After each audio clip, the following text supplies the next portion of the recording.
तो कैसे हो आप सभी लोग। आप सभी का स्वागत है आप सभी के अपने चैनल टीचर एकेडमी प्लस में। मैं आप सभी का अपना लक्की भैया।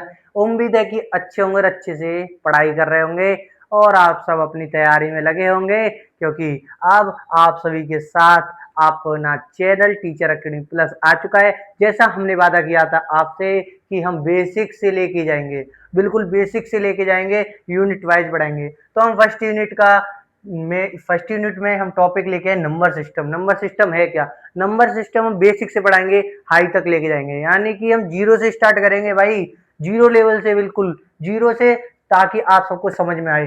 बेफिक्र रहें, हमारे साथ लगे रहें, हमारे साथ मेहनत करें, मेहनत अपनी बरकरार रखें। मेहनत रखोगे, बढ़िया तरीके से हमारा साथ दोगे, हमारे साथ पढ़ोगे, हमारे साथ मेहनत करोगे, तो सिलेक्शन 100% होगा। तो चलिए स्टार्ट करते हैं। नंबर सिस्टम है क्या? नंबर सिस्टम में हम क्या पढ़ने वाले हैं? संख्याओं का वर्गीकरण। संख्याओं का वर्गीकरण। नंबर सिस्टम बच्चों क्या पढ़ने वाले हैं? संख्याओं का वर्गीकरण। अब भैया संख्याओं का वर्गीकरण, संख्याओं को कितने भागों में बांटा गया? हमने संख्याओं को कितने भागों में बांट लिया है? 3 भागों में। हमने क्या सभी जगह 3 ही भागों में बांटा हुआ है। Real number, imaginary number, complex number. यानी कि रियल नंबर वास्तविक संख्याएं, इमेजिनरी नंबर काल्पनिक संख्याएं और कॉम्प्लेक्स नंबर सहमिश्र संख्या होती हैं। अब देखिए हम आपको क्या नाम है, इमेजिनरी नंबर और कॉम्प्लेक्स नंबर नहीं पढ़ाएंगे, कंपटीशन एग्जाम में नहीं आती है ये। केवल हमारा रियल नंबर आता है। क्या आता है भाइयों? रियल नंबर आता है। केवल हमको क्या पढ़ना है? रियल नंबर, इमेजिनरी नंबर और कॉम्प्लेक्स नंबर जब पढ़ाएंगे आप सभी को, जब हम अकेडमिक क्लास चलाएंगे। अकेडमिक क्लास जैसे कि हम 9th की चलाएं, 10th की चलाएं, 11th चलाएं, 12th चलाएंगे, तब जाके हम इमेजिनरी और कॉम्प्लेक्स नंबर पढ़ाएंगे। तो आज हम बात करेंगे केवल रियल नंबर। रियल नंबर है क्या, रियल नंबर में कौन कौन सी संख्या आती है, वो सभी संख्याओं के बारे में पढ़ते हैं। तो चलिए आगे हम इसे रफ करते हैं, फिर हम बात करते हैं केवल रियल नंबर के बारे में। तो हमने अभी बात कर लिया आप सभी से, नंबर सिस्टम में हमने वर्गीकरण, संख्याओं का वर्गीकरण पढ़ा भी। क्या किस किस में? Real number, imaginary number, complex number. तो हम केवल क्या पढ़ने वाले हैं? Real number. क्या पढ़ने वाले बच्चों? Real number. Real number, real number. Real number में, रियल नंबर है क्या, रियल नंबर को हिंदी में क्या कहते हैं पहले ये जान लो। रियल नंबर को हिंदी में कहते हैं वास्तविक संख्याएं। क्या कहते हैं भाई? वास्तविक संख्याएं। वास्तविक संख्या, वास्तविक संख्या कहते हैं रियल नंबर को, ठीक है। तो रियल नंबर है क्या?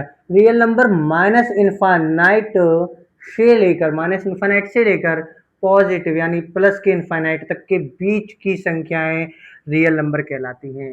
रियल नंबर क्या होता है? माइनस के इन्फानाइट से लेकर प्लस के इन्फानाइट तक के बीच की संख्याएं क्या कहलाती हैं? रियल नंबर कहलाती हैं। यानी कि भाई माइनस यानी कि नेगेटिव, माइनस यानी कि नेगेटिव, और प्लस यानी कि पॉजिटिव, ठीक है भाई।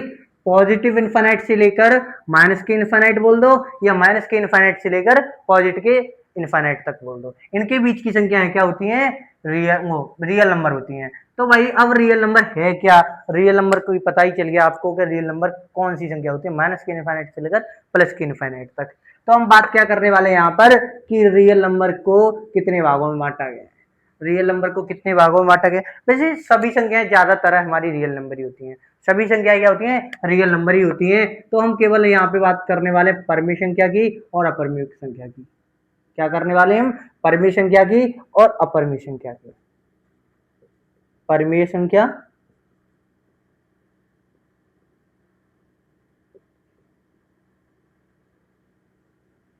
और अपरिमेय संख्या की, ठीक है भाइयों। रियल नंबर में हम कौन कौन सी संख्या पढ़ेंगे? परिमेय संख्या और अपरिमेय संख्या। परिमेय संख्या और अपरिमेय संख्या यानी कि rational number, irrational number, rational number और इरेशनल नंबर। तो चलिए हम बात करते हैं परिमेय संख्या है क्या। रियल नंबर की पता चला आपको, परिमेय संख्या और अपरिमेय संख्या को पढ़ाएंगे। अब हम बात करते हैं परिमेय संख्या है क्या, बिल्कुल विस्तार रूप से लेके जाएंगे। जीरो से स्टार्ट करेंगे परिमेय संख्या को, बिल्कुल जीरो, जैसे कि आपको 5th क्लास में पढ़ाई है वहां से लेकर हाई लेवल तक की बात करेंगे। चलिए हम इसे रफ कर रहे हैं। हाँ, तो अभी क्या समझे कि रेशनल नंबर कौन कौन सी संख्या पढ़ेंगे, परमेय और अपरमेय। रेशनल संख्या में कौन कौन सी, परमेय और अपरमेय। हम बात करने वाले हैं अभी परमेय संख्या क्या है, परमेय संख्या है क्या। तो आज देखिए आप परमेय संख्या आज के बाद भूल ही नहीं पाओगे कि परमेय संख्या है क्या, क्या चीज है। भाई साहब ये बोलोगे हाँ कोई लक्की भैया था, आप लोग जीवन भर याद रखोगे। तो चलिए बताते हैं क्या परमेय संख्या, परमेय संख्या।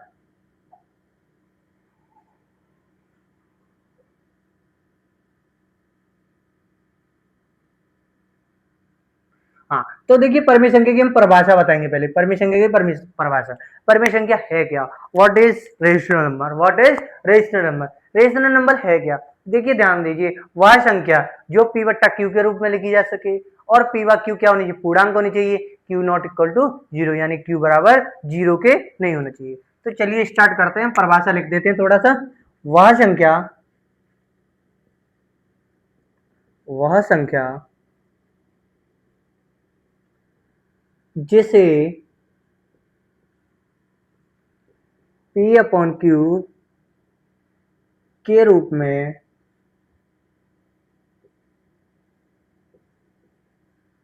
तथा p व q दोनों पूर्णांक हो एवं q नॉट इक्वल टू 0 हो, परमेय संख्या कहलाती है। परमेय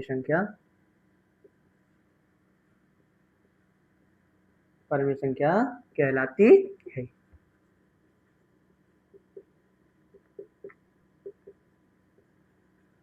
अब देखिए हम बताने वाले हैं परमेय संख्या है क्या, आप दोबारा सुनिए। वह संख्या जिसे किसके रूप में, p बाई क्यू के रूप में लिखा जा सके तथा p व q दोनों क्या होने चाहिए, पूर्णांक होने चाहिए, और हमारे एवं q बराबर 0 नहीं होना चाहिए। तो देखिए केवल परमेय संख्या होने के लिए कितनी कंडीशन, 3। भाई 3 होनी चाहिए, कितनी कंडीशन होनी चाहिए, 3 कंडीशन होनी चाहिए। कौन कौन सी, p व q के रूप में हो, p व q के रूप में हो, और दूसरी कंडीशन p q यानी कि दोनों क्या हो, पूर्णांक हो, क्या हो, पूर्णांक हो। और तीसरी कंडीशन क्या है, q बराबर 0 नहीं होना चाहिए, q बराबर 0 नहीं होना चाहिए। तो यहाँ पर आप सबको ध्यान देना है कि किसी भी संख्या में p बाई क्यू के रूप में हो और p और q क्या हो, पूर्णांक हो, लेकिन एक भी कंडीशन ना हो जैसे कि q 0 हो, तो अभी परमेय संख्या नहीं होगी। अगर तीनों वैलिड हैं, ये तीनों कंडीशन वैलिड है उसमें, तो परमेय संख्या है। और अन्यथा की स्थिति में नहीं होगी, कोई भी दो कंडीशन है तीसरी नहीं है, तो परमेय संख्या हो ही नहीं सकती। लेकिन परमेय संख्या होने के लिए कितनी कंडीशन होनी चाहिए, 3। अब भाई बहुत बच्चों के डाउट होते हैं कि p बाई क्यू ही क्यों लेते हैं, जिधर देखो p बाई क्यू आ जाता है, जिधर देखो इंग्लिश मीडियम की बुक में उठाओ, अकेडमिक में जाओगे, हिंदी मीडियम में तो हर जगह p by Q, p by Q, p by Q. मैं कहता हूं p बाई क्यू मत लो भाई, m अपॉन n ले लो, m अपॉन n ले लो, l अपॉन p ले लो, कुछ भी ले सकते हो भाई। p बाई क्यू का मतलब है अंश बट्टे हर, अंश बट्टे हर। तो मेरे भाई कोई भी संख्या किसके रूप में हो, अंश बट्टे हर, यानी कि नॉमिनेटर अपॉन डिनोमिनेटर की फॉर्म में होगी, तो यही क्या होगा, परमेय संख्या होनी चाहिए। परमेय संख्या होने के लिए क्या होगा, अंश बट्टे हर के रूप में होगी, नॉमिनेटर और डिनोमिनेटर के रूप में होगी। p बाई क्यू जरूरी नहीं है कि p बाई क्यू ही लिखो आप लोग कुछ भी लिख सकते हो, कोई भी फॉर्म लिख सकते हो, एन अपॉन एम लिख दो, ए अपॉन एफ लिख दो, अरे अपना नाम लिख दो, अपना नाम अपॉन दूसरे का नाम लिख दो भाई। लेकिन जो नीचे होगा डिनोमिनेटर जो होगा हर के रूप में जो होगा, उसकी जगह पर आपको लिखना होगा, जैसे कि हमने लिखा एन लिख लिया यहाँ पे, तो N not equal to 0, N बराबर क्या नहीं होना चाहिए, 0। एम और एन क्या होने चाहिए, पूर्णांक। अब बात करते हैं भाई पी बाई क्यू का डर तो खत्म हुआ मेरे भाई, पी बाई क्यू का डर खत्म हुआ कि पी बाई क्यू है क्या, पी बाई क्यू को क्या क्या लिख सकते हो, कुछ भी लिख लो, लेकिन क्या होना चाहिए, अंश बट्टे हर के रूप में होना चाहिए। यानी कि नोमिनेटर अपॉन डिनोमिनेटर की फॉर्म में होना चाहिए। तो ध्यान देना, यहां पर आपको मिटा रहा हूं, मैं रफ कर रहा हूं। तो देखिए अब आराम से बहुत धीरे धीरे से आपको दोबारा बताते हैं परमिशन क्या है। क्या वह संख्या, क्या वह संख्या जिसे पी वाई क्यू के रूप में लिखा जा सके। पी व क्यू दोनों क्या होनी चाहिए, पूर्णांक होनी चाहिए। Q not equal to zero और परमिशन क्या कहलाती है, ये तीनों कंडीशन हो। यानी कि परमिशन क्या होने के लिए कितनी कंडीशन होंगी मेरे भाई, दोबारा बता दे रहा हूं मैं कि केवल 3 कंडीशन होंगी। फर्स्ट कंडीशन क्या होगी, P upon Q. P upon Q का आपके मन में डर खत्म हो गया होगा। पी अपॉन क्यू की जगह आप कुछ भी ले सकते हो, एम अपॉन एन ले लो, एल अपॉन पी ले लो, क्यू अपॉन डी ले लो, एस अपॉन टी ले लो, कुछ भी ले लो। पी अपॉन क्यू का मतलब क्या है मेरे भाई, आपको फिर से बता रहा हूं, अंश बट्टे हर। क्या भाई, अंश बट्टे हर, यानी कि नॉमिनेटर अपॉन डिनोमिनेटर की फॉर्म में होगा तो ही परमिशन क्या कहलाएगा। दूसरी कंडीशन, यानी कि ऐसा नहीं कि 2 कंडीशन हो रही हैं, तीसरी लागू नहीं हो रही तो परमिशन क्या हो जाएगी, नहीं होगा। केवल हमारी तीनों कंडीशन लागू होनी चाहिए। दूसरी क्या है, पीवा क्यू। पीवा क्यू, पीवा क्यू क्या है आपको पता ही चल गया, अंश व हर किसके रूप में हो, यानी पूर्णांक हो। किस में हो, पूर्णांक हो। क्या हो भाई, पूर्णांक हो। अभी पूर्णांक को भी बताएंगे पूर्णांक है क्या। तीसरी कंडीशन क्या है, क्यू बराबर जीरो नहीं होना चाहिए। क्यू क्या है, हर। हर बराबर क्या नहीं होना चाहिए मेरे भाई, जीरो नहीं होना चाहिए। ये बात याद रखनी है कि जरूरी नहीं है आप पी वाई क्यू लिख रहे हो, पी वाई क्यू की जगह कुछ भी लिख सकते हो। एन अपॉन डी यानी numerator upon denominator, L upon M भी लिख सकते हो, कुछ भी लिख सकते हो। तीनों कंडीशन होनी चाहिए तभी परमिशन क्या होगी। तो हम आपको फिर से बता रहे हैं, ये बात याद रखनी है, पी वाई क्यू के डर में नहीं रहना है। पी वाई क्यू क्या है, तो अब बात करते हैं पूर्णांक है क्या। उसके बाद ही हम उदाहरण देंगे इसके परमिशन क्या के, पूर्णांक क्या है, फिर बताते हैं Q not equal to zero. पहले तीसरी कंडीशन पे आ जाते हैं, दूसरी कंडीशन अभी बताते हैं, तीसरी यहीं सुन लो। तीसरी कंडीशन में क्या था, क्यू बराबर जीरो नहीं होना चाहिए। यानी क्यू, क्यू क्या है, हर। हर क्या नहीं होना चाहिए, जीरो। हर क्या है, डिनोमिनेटर। क्या है, डिनोमिनेटर हमारा जीरो नहीं होना चाहिए, यानी कि 1/0। अब ध्यान देना है, एक पी वाई क्यू के रूप में है। हमने अभी पूर्णांक नहीं बताया इसलिए हम रुक रहे थे एग्जाम्पल के लिए, अभी पूर्णांक भी बताएंगे। लेकिन पी वाई क्यू की फॉर्म में है। दूसरी कंडीशन क्यू बराबर जीरो है, भाई क्यू बराबर जीरो है, लेकिन यहाँ क्या कह रहा है, हर बराबर जीरो नहीं होना चाहिए, लेकिन यहाँ हर क्या हो गया, जीरो। तो ये परमिशन क्या नहीं है, ये परमिशन क्या नहीं है। तो ठीक है, मैं इसे रफ कर रहा हूँ, आप लोग चाहो तो इसका स्क्रीनशॉट ले सकते हो, माइंड मैप के तरीके से ले लो स्क्रीनशॉट। चलिए मैं हट रहा हूँ, चलिए मैं रफ कर रहा हूँ इसे। कंडीशन हमने अभी फर्स्ट कंडीशन और थर्ड कंडीशन हमने आपको बताई है। तो अब हम बात करते हैं सेकंड कंडीशन क्या थी परमिशन क्या होने के लिए, पूर्णांक। पूर्णांक, पूर्णांक संख्या, यानी पूर्णांक ही पढ़ेंगे कि क्या, पूर्णांक, इंटीजर।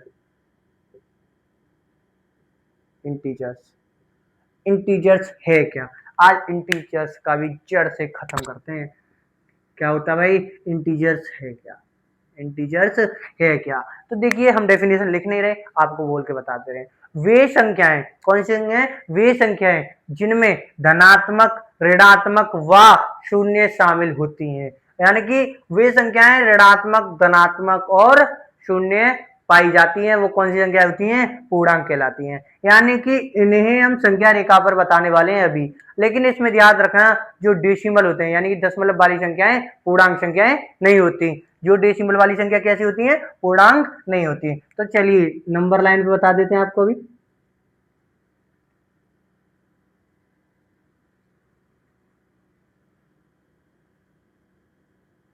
इधर बीच में जीरो होता है, क्या होता है, जीरो। हमेशा कहीं भी चले जाओ, दो ही साइड मिलेंगी, लेफ्ट हैंड साइड और राइट हैंड साइड, दाया पक्ष और बाया पक्ष। यानी L H S, L H S left hand side और right hand side R H S. ठीक है भाई, ठीक है ना। तो देखिए लेफ्ट हैंड साइड पे, लेफ्ट हैंड साइड पे कौन सी संख्या होंगी, ऋणात्मक होंगी मेरे भाई। कौन सी होंगी, ऋणात्मक संख्याएं होंगी। ऋणात्मक संख्या होंगी, कौन सी संख्या होंगी मेरे भाई, ऋणात्मक संख्या होंगी। लेफ्ट हैंड साइड कौन सी, ऋणात्मक। राइट हैंड साइड कौन सी होंगी, धनात्मक। कौन सी भाई, धनात्मक। धनात्मक यानी कि प्लस की संख्या, ऋणात्मक यानी कि माइनस की संख्या, नेगेटिव और पॉजिटिव, और बीच में होता है हमारे जीरो। अभी भी बताने वाले हैं, रुकिए।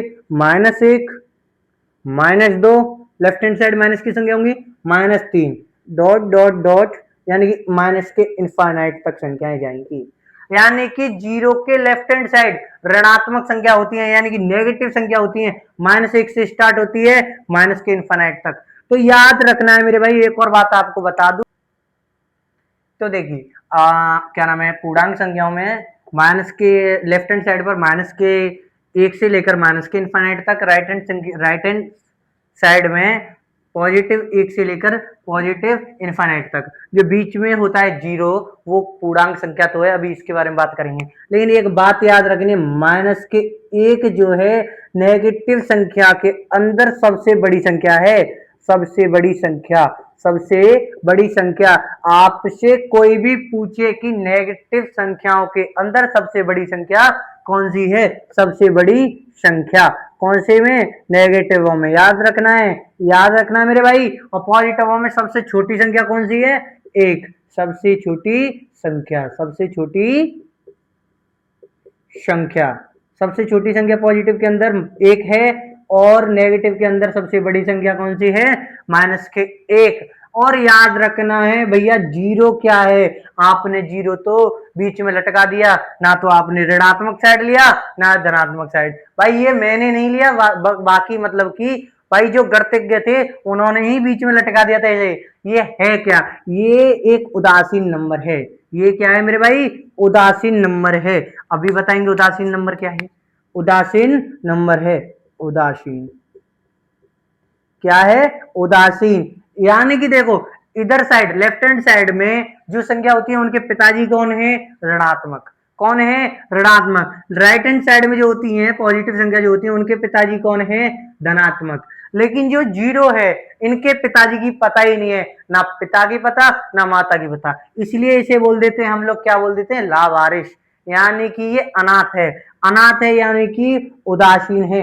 आपको पता है कि अगर आपके माता पिता होते हैं या किसी के भी माता पिता होते हैं तो उनके बच्चों के ऊपर उनके हुक्म चलता है, यानी कि वो बोलेंगे वही काम कर सकते हो। अब लेकिन जीरो क्या है, उदासीन है, ना तो इनको धनात्मक चाचा कुछ कह सकते ना ऋणात्मक चाचा कुछ कह सकते, यानी कि धनात्मक चाचा और ऋणात्मक चाचा से इनका रिलेशन है ही नहीं। ये बोलते हैं मेरा मन करेगा वो करूंगा। लेकिन इनके जो हम सबके ऊपर यानी कि माता पिता के ऊपर क्या मानते हो, भगवान को मानते हो ना, इन सबके भगवान कौन है, पूर्णांक, यानी कि ऋणात्मक संख्या और धनात्मक संख्या के भगवान कौन है, पूर्णांक। लेकिन उदासीन संख्या जीरो, जीरो के भगवान, यार ऐसा तो हो नहीं सकता कि कोई लावारिस हो यानी कि कोई अनाथ हो उसके माता पिता नहीं है, इसका मतलब भगवान भी नहीं है, भगवान तो होता है ना। उसी प्रकार जीरो के भगवान कौन, पूर्णांक, यानी कि जीरो पूर्णांक तो है लेकिन उदासीन है। क्या है, उदासीन, जिसके माता पिता की नहीं पता, धनात्मक और ऋणात्मक नहीं है,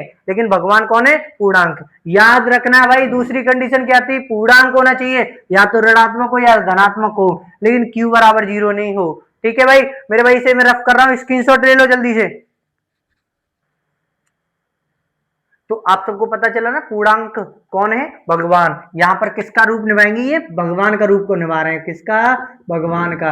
यानी कि लेफ्ट हैंड साइड में जो संख्या है उनके पिता तो ऋणात्मक है, और जो राइट हैंड साइड में संख्या है जिनके पिता धनात्मक है। लेकिन मेरे भाई जीरो के ना पिता की पता ना माता की पता, इसलिए इसे बोलते हैं अनाथ। इसे क्या बोलते हैं, अनाथ। लेकिन कैसी संख्या है, उदासीन। लेकिन भगवान तो सबके होते हैं भाई, अनाथ हो या माता पिता ना हो उसके हो या हो, उसके भगवान तो होते हैं। भगवान कौन है, पूर्णांक, यानी कि जीरो केवल क्या है, पूर्णांक, लेकिन कैसा पूर्णांक है, उदासीन। ठीक है मेरे भाई।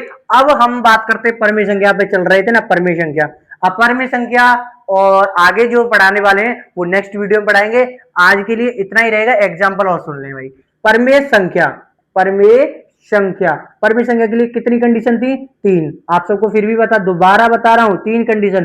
First condition P by Q. P by Q है क्या, पी बाई क्यू है क्या मेरे भाई, पी बाई क्यू अंश बट्टे हर के रूप में होता है, अंश और हर, यानी कि पी जो है अंश है और क्यू क्या है, हर। जरूरी नहीं है कि आप पी और क्यू ही लो, आप लोग कुछ भी लिख सकते हो, फिर भी बता रहा हूं, आपको टेंशन नहीं लेनी। दूसरी कंडीशन क्या थी, पी व क्यू दोनों क्या होनी चाहिए, पूर्णांक। अब पूर्णांक चाचा का भी डर खत्म, पूर्णांक चाचा का भी डर खत्म। भगवान कौन है? पूर्णांक भगवान, इनका डर हो गया खत्म। थर्ड कंडीशन क्या है मेरे भाई? थर्ड कंडीशन है पी व क्यू, यानी कि पी व क्यू नहीं, क्यू बराबर क्या नहीं होना चाहिए? जीरो। क्यू बराबर क्या नहीं होना चाहिए? जीरो। क्यू बराबर क्या नहीं होना चाहिए? जीरो। यानी कि क्यू क्या है? हर। क्या है? हर। हर बराबर जीरो नहीं होना चाहिए। तो चलिए एग्जाम्पल ले ले रहा हूं मैं। क्या ले ले रहा हूं? एग्जाम्पल। जल्दी से एग्जाम्पल ले रहा हूं मैं,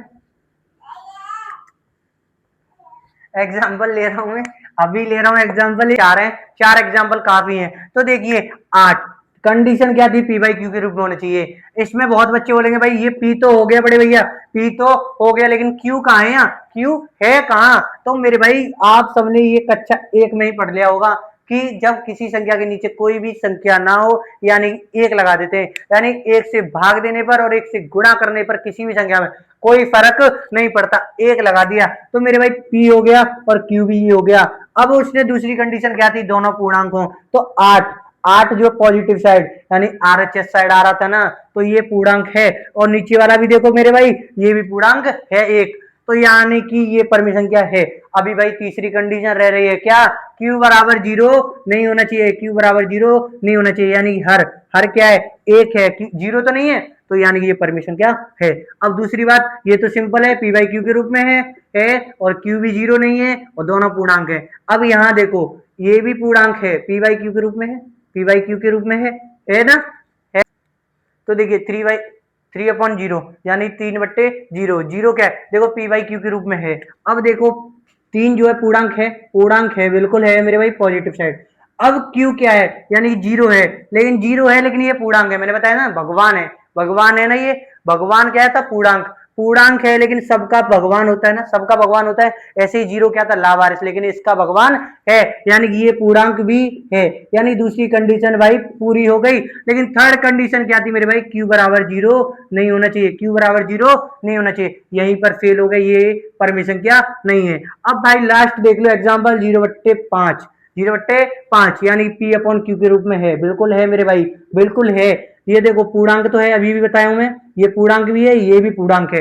अब थर्ड कंडीशन क्या थी? क्यू बराबर जीरो नहीं हो। ये तो नहीं बोला था उसने, ये तो नहीं बोला था कि क्यू जीरो ना हो लेकिन साथ में पी जीरो ना हो। पी तो जीरो हो सकता है ना, पी तो जीरो हो सकता है, इसीलिए ये परमिशन क्या है? यानी कि क्यू जीरो नहीं है, पी जीरो हो सकता है। Thank you.